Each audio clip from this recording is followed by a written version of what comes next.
about the role of FDG PET CT in lung cancer.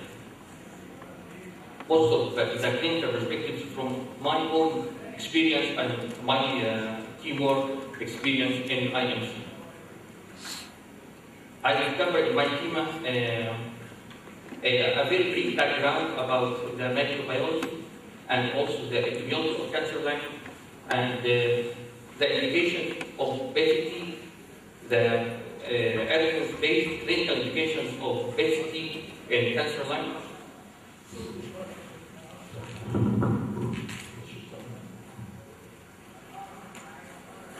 And this presentations and what are the points of power of FDG PET and what are also the limitation of PET in cancer lung space and my contribution.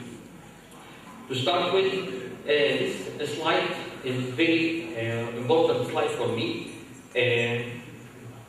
to go back the etiology of cancer. Also from more than 8 years ago, who is a Nobel Prize scientist, said that the main cause of the cornerstone of malignancy is hypoxia. And through hypoxia, the hypoxia is the main cause for malignancy. And through hypoxia, the normal oxidative phosphorylation of glucose will be blocked. And through the normal oxidative phosphorylation, one glucose could give 38 molecules of ATP. But through the alternative pathway, only 82 ATP molecules, which are the units of energy, will be produced by one molecule of glucose. To compensate this effect, the cancer cells show high ability for glucose to compensate for this effect. And this is the main basis of hypothesis for using a glucose or a glucose analog in positron emission tomography. Secondly, about lung cancer. Lung cancer is the most common cancer worldwide and also in our country. More than 50,000 deaths annually occur in our country, and that exceeds all those in breast and prostate and colorectal combined. Smoking is closely related to cancer lung, and surgery is the mainstay of therapy, but multimodality therapy is increasingly common because many cancers, especially in our country, are first diagnosed after they are too large or too disseminated for surgery. The histological types of cancer lung, there are three main categories. The non-small cell cancer, which constitutes of squamous cell carcinoma, adenocarcinoma, and including the bronchoalveolar variant, and also large cell. And this constitutes 80% of all lung cancer. And small cell cancer, which constitutes about 17 to 18%, and neuroendocrine cancer, about 3% of all lung cancer. The first important or very important indication of PET CT in lung disease is the solitary pulmonary nodule nature verification. And to start with, we have to define what is meant by solitary pulmonary nodule. Solitary pulmonary nodule is traditionally defined as a coin-shaped opacity, 1 to 3 centimeters in diameter. It's large diameter. They are predominantly detected incidentally, and more than 75% of patients are asymptomatic at the time of detection. The major question, as I have said, is it benign or malignant? Nature verification. Here is some CT terms that we have in nuclear medicine to know, because most of our patients refer to us without any clinical data. So we have to check everything the patient has done. And one of these are CT. And one of the most important, the characterization of CT to these solitary pulmonary nodules. One of these terms was called opacity, starting from what is called ground glass opacity or non-solid opacity, and solid opacity, and a mixed type between ground glass and solid. And there are also many criteria for characterization that we use, including the margins pattern, including the calcium content, and also many others as bronchogram, cavitation, thickness of the wall of cavitation, and others. And one of these are the patterns of margins and speculated nodule or what's called coronal radiata sign or irregular outline is one of the malignant criteria of cerebral nodule. This is speculated. CT examples was not a 100% specific for malignancy, because in this case it was proved to be speculated devoid of pneumonia. So nothing is 100% rather than histopathology step. Scalloped border is indeterminate, but smooth border is suggestive of benignancy. Bronchogram suggests malignancy, cavitation suggests malignancy.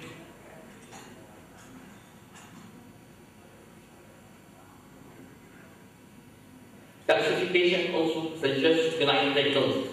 With CT reference, standard chest X-ray has sensitivity not more than 50% and specificity about 90%, and post-predictive value of 93%. Hamartoma is one of the most common benign causes of cerebral nodule.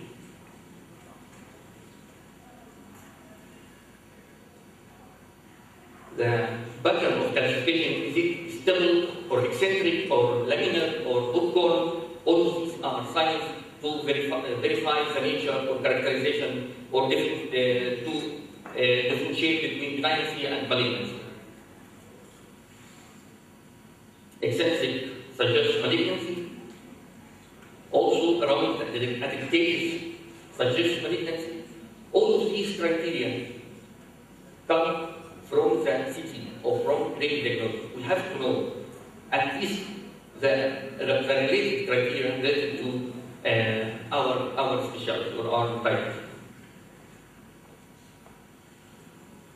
Estimating risk prior to the test. What would we add for the patient if the patient referred to us with low probability?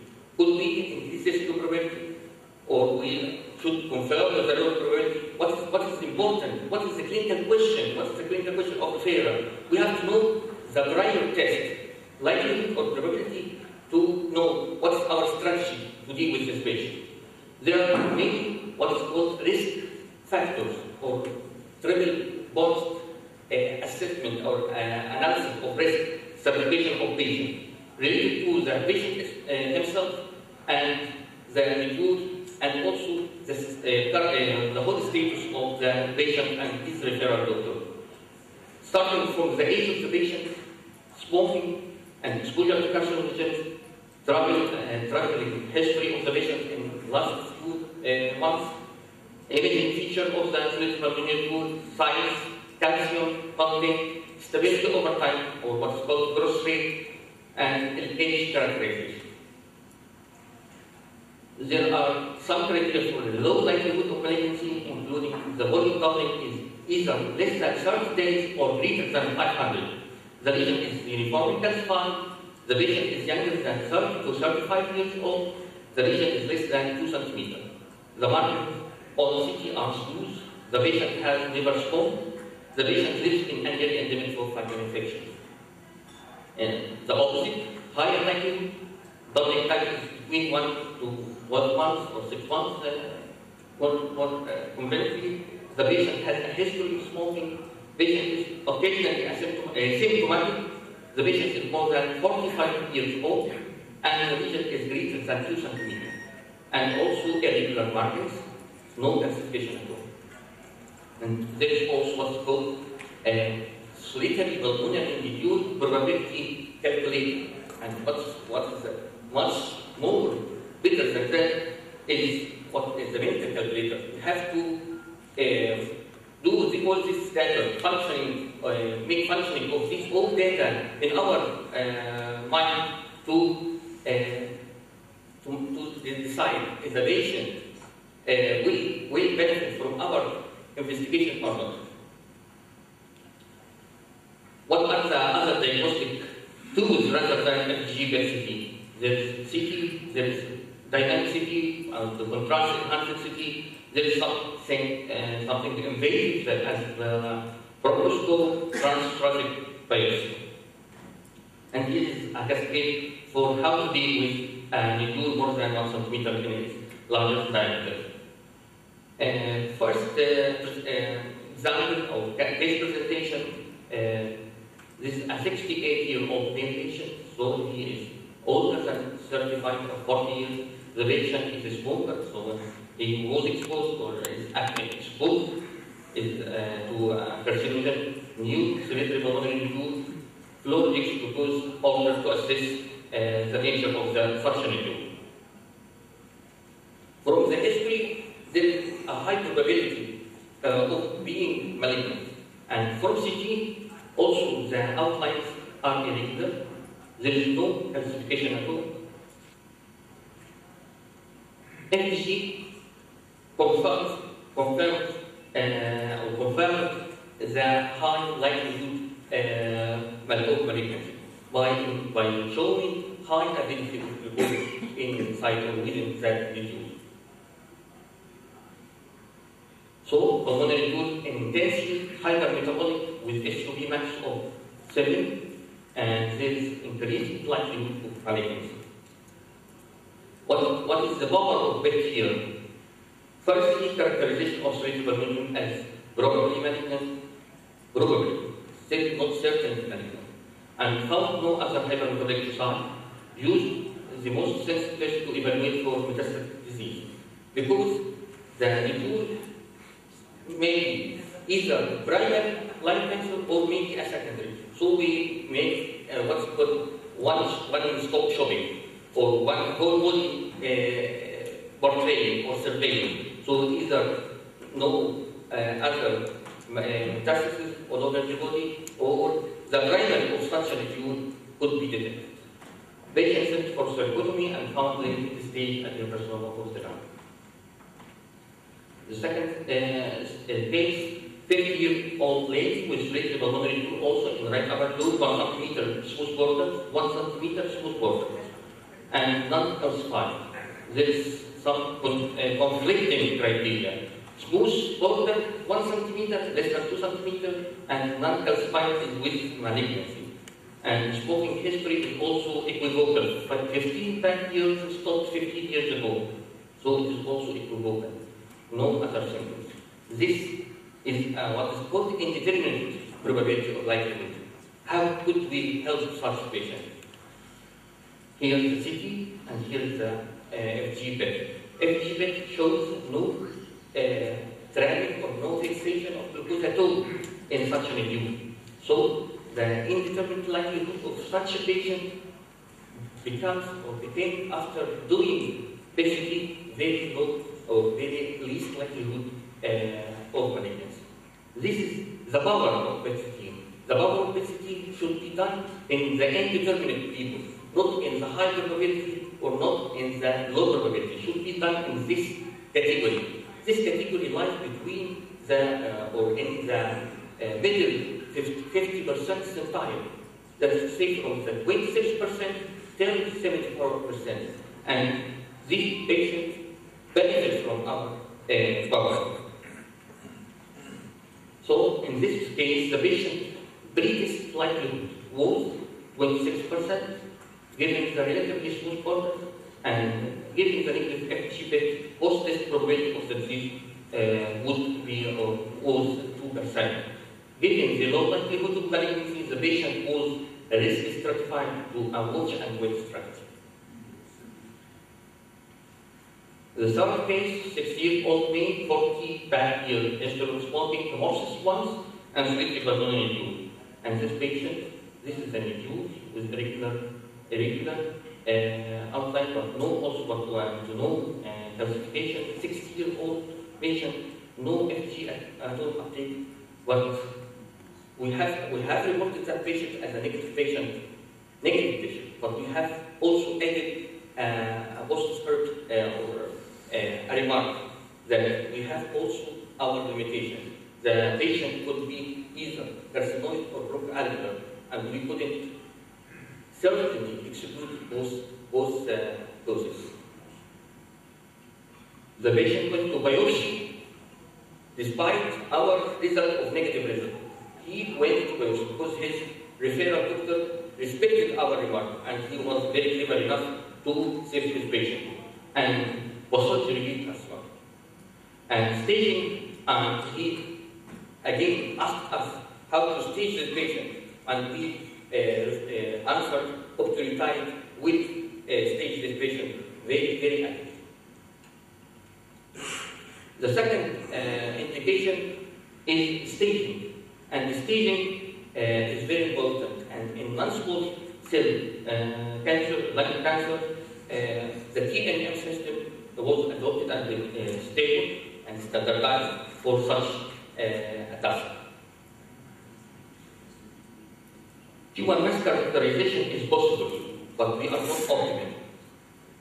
Tumor or T staging is much better with CT or any anatomical imaging modality. But finding anatomically potent metastatic disease, which is called the M staging, is very optimal by PET CT. And characterization, the mid-distant lymph node was called the nodal staging, is also one of our best indications for PET CT. When integrated into the staging of lung cancer can reduce precancer reporting by 50%. This means that we can most likely upstage not possible, some of our patients. So when we upstage some of our patients, we can save these patients from futile surgery. This a few slides to show the T status with diagrams. It is very easy on diagrams, but very difficult to interpret that with PET images or PET CT images. T1 is 3 cm or less, completely covered by pleura. This is T1. T2, more than 3 cm, infiltration in the visceral pleura. Main bronchus, but more than 2 cm from the carina. All of these stages, because the lung has a long history with us with diagrams. In pulmonary embolism scintigraphy, we also deal with each of us a map for the segments. And also I recommend to keep a map also for staging in FDG PET CT with lung cancer. Here is T2, T3, chest wall infiltration, diaphragmatic infiltration, intestinal pleura, pericardium, main bronchus, but less than 2 cm from carina, and complete atelectasis. Chest wall infiltration. T4, bifrost, infiltration to vertebrae, diaphragm extension, not metastatic, great vessels, esophagus, heart, separate tumor, they do in the same loop. Take care, it's the same loop. This is T4. But in the same lung will be M1. And this is the much important part of my lecture, is the lymph node mapping. This is what we can do, something respectable. Endoscopic biopsy is the node, or the most commonly used in our country, and it is not so efficient. It is invasive, slightly invasive, and it is not 100% specific. We have 14 stations divided in 4 categories: superior intestinal, and aortopulmonary, inferior intestinal, and pulmonary ligament, or what's called N1 staging category. This is an example. This is the tumor as an example. This is N1 ipsilateral hilar lymph nodes, and N2 is ipsilateral intestinal lymph nodes. All of these lie under the category of stage 2 or stage 3A. But N3 is the contralateral intestinal lymph node, and this lies in the stage 3B. This is maximum is stage 3A, and after N3, maximum 3B. Any status, common distant sites include brain, bone, liver, or 2 nodules in the same time. This is a brief summary for what I have said, and here is a very important portrait. This slide shows that we have a very important issue or task. We have to solve the problem. Have we N3 stage or not? Have we M1 or not? But T4 or T stage is not our mission. Our mission is N3, M1. You have to remember these two words. N3 and M1 is our main mission or task in PET CT in cancer lung stage. And also to know the importance of that the 5-year survival depends completely on the staging system, and also the proper management depends completely on the proper staging. The first example of case, first example is in staging 49 female patients with red-bedded lobe, T2 tumor, N1, this is 2B. This of the body is keeping free from any other serious mucosal lesion. Another case, 56 male patient with middle loop squamous carcinoma with central breakdown, and but there is an osseous deposit. This is direct stage 4. Another case, also there is, and this is the tumor lymph node, but there is left adrenal mass or left adrenal gallbladder appendix. So it is also directly stage 4 patient.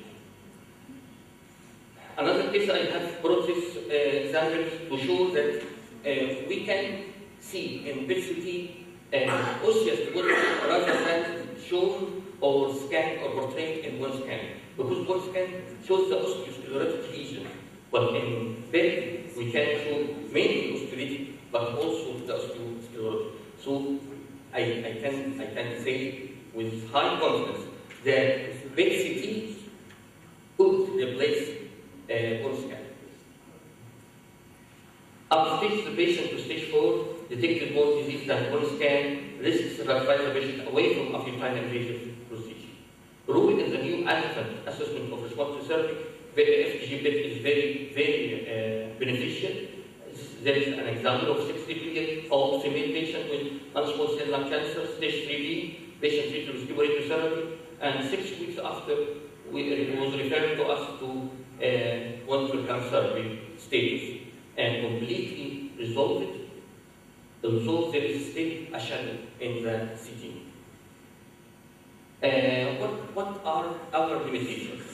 I have brought this photo first to remind me firstly that we are not the indicated imaging modality for brain, especially in lung cancer. Lung cancer has a very high liability to get the brain metastasis, and the brain metastasis mostly are small in size and occur at the interface between the grey matter and the white matter. And this is very difficult to be interpreted or differentiated by PET CT. So we can get false negative results in brain. So brain, one of our limitations in FDG PET CT. Here is an example of very high activity in a benign condition. This is this area high uptake, and this area shows high uptake, and the histological examination revealed tuberculosis. So specific radiological disease is one of the most common causes of false positive results. Another example of tuberculopathy, tuberculoma. Another example of cryptococcosis. This is the CT over with cavity and shows high epidemic fungal infection. One of also the causes of false positive. Another polymyelitis, which is atypical tuberculomata or tuberculosis, also false positive. Here another case of lung abscess. I shouldn't show these slides in front of any rather than examining physicians because they will kill me. But I have to show you actually, and honestly, our limitation. We have limitations. Another case of radiation fibrosis, pneumoconiosis, and this is a very nice case. Bronchial carcinoma is one of the known, bronchial carcinoma is one of the known false negative studies in FDG PET in lung cancer. And they also have another, they have another criterion, which is maybe bilateral.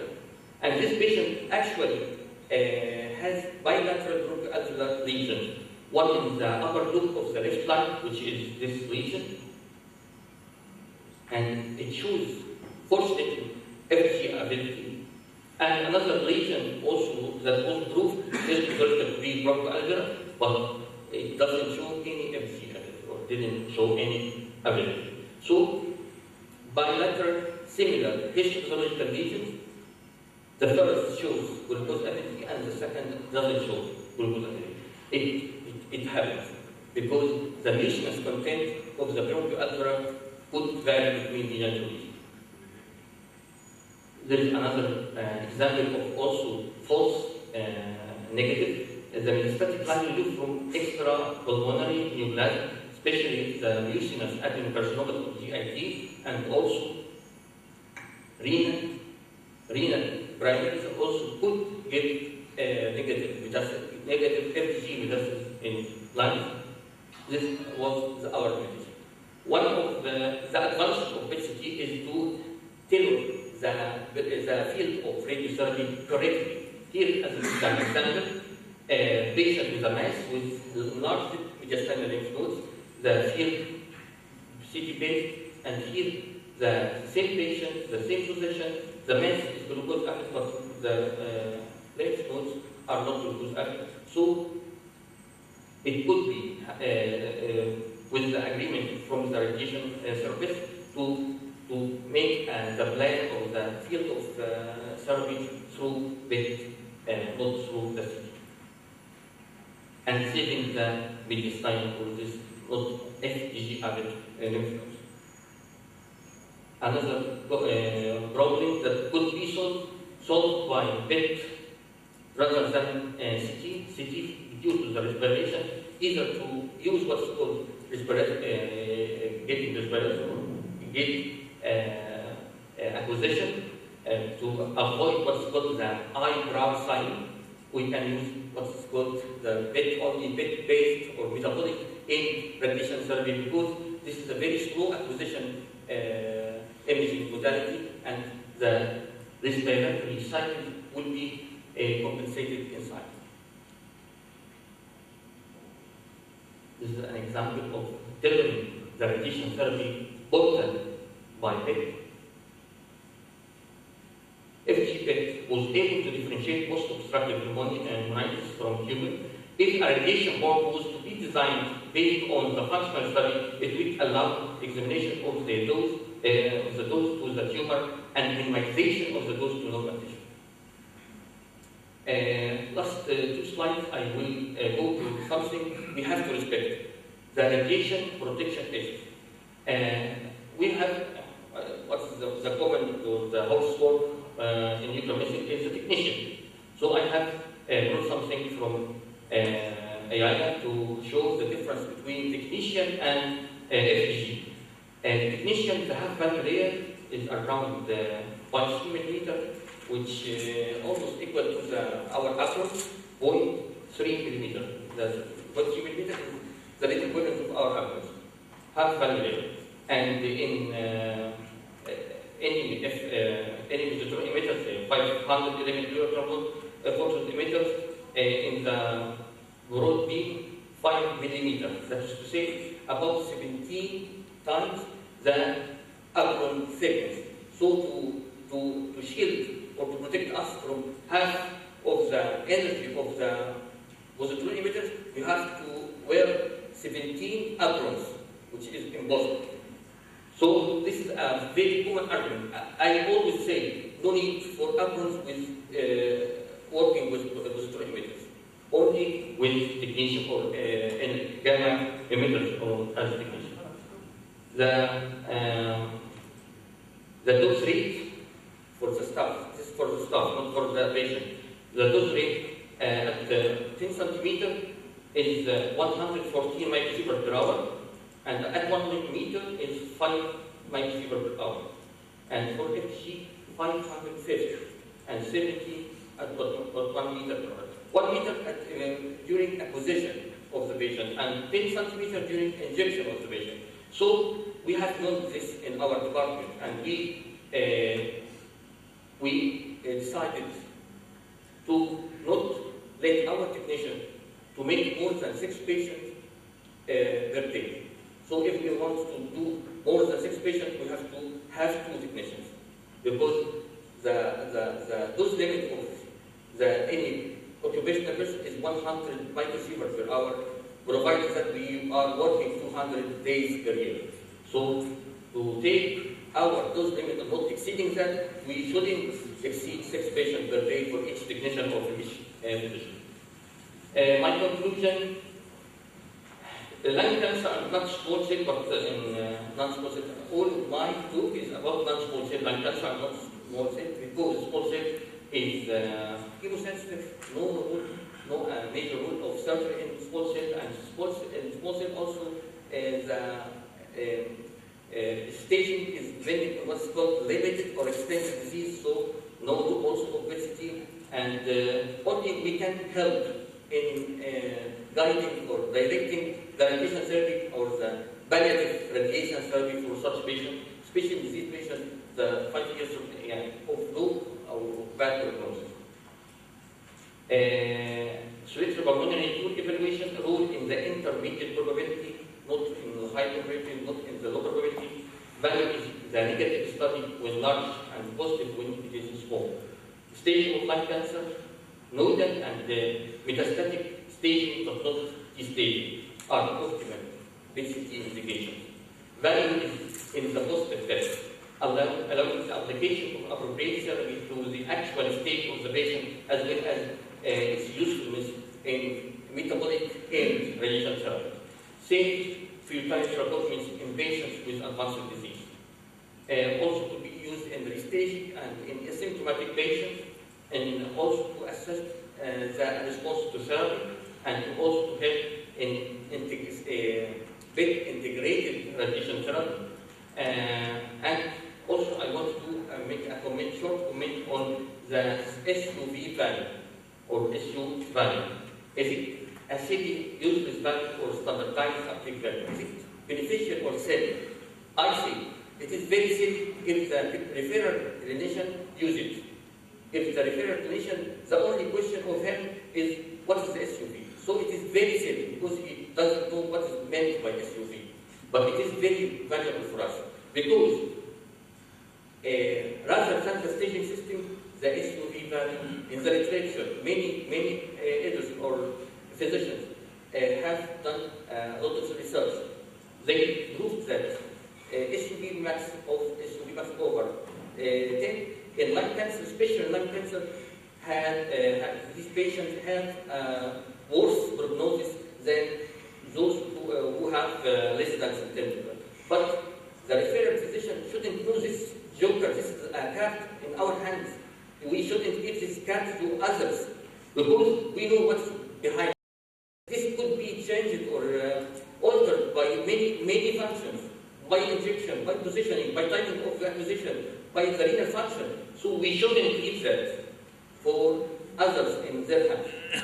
So it is very, for me, it is very safe, and we have to make a commitment to stop writing that in our records. We should use it only for our verification of our records, but not in reporting for others or for referring physicians. We can, lastly, should be a separate slide. We give our overall impressions, not only a summary of our visual or quantitative description. The nuclear medicine physician should make an impression. I talk about what is called the sixth sense. We have this sixth sense. We have given our impression. We understand what we refer to us more than any other. So we can or we have to give impression, not conclusion, not summary. This is my last my talk. Thanks for your attention, and I hope that my demo was very useful for you.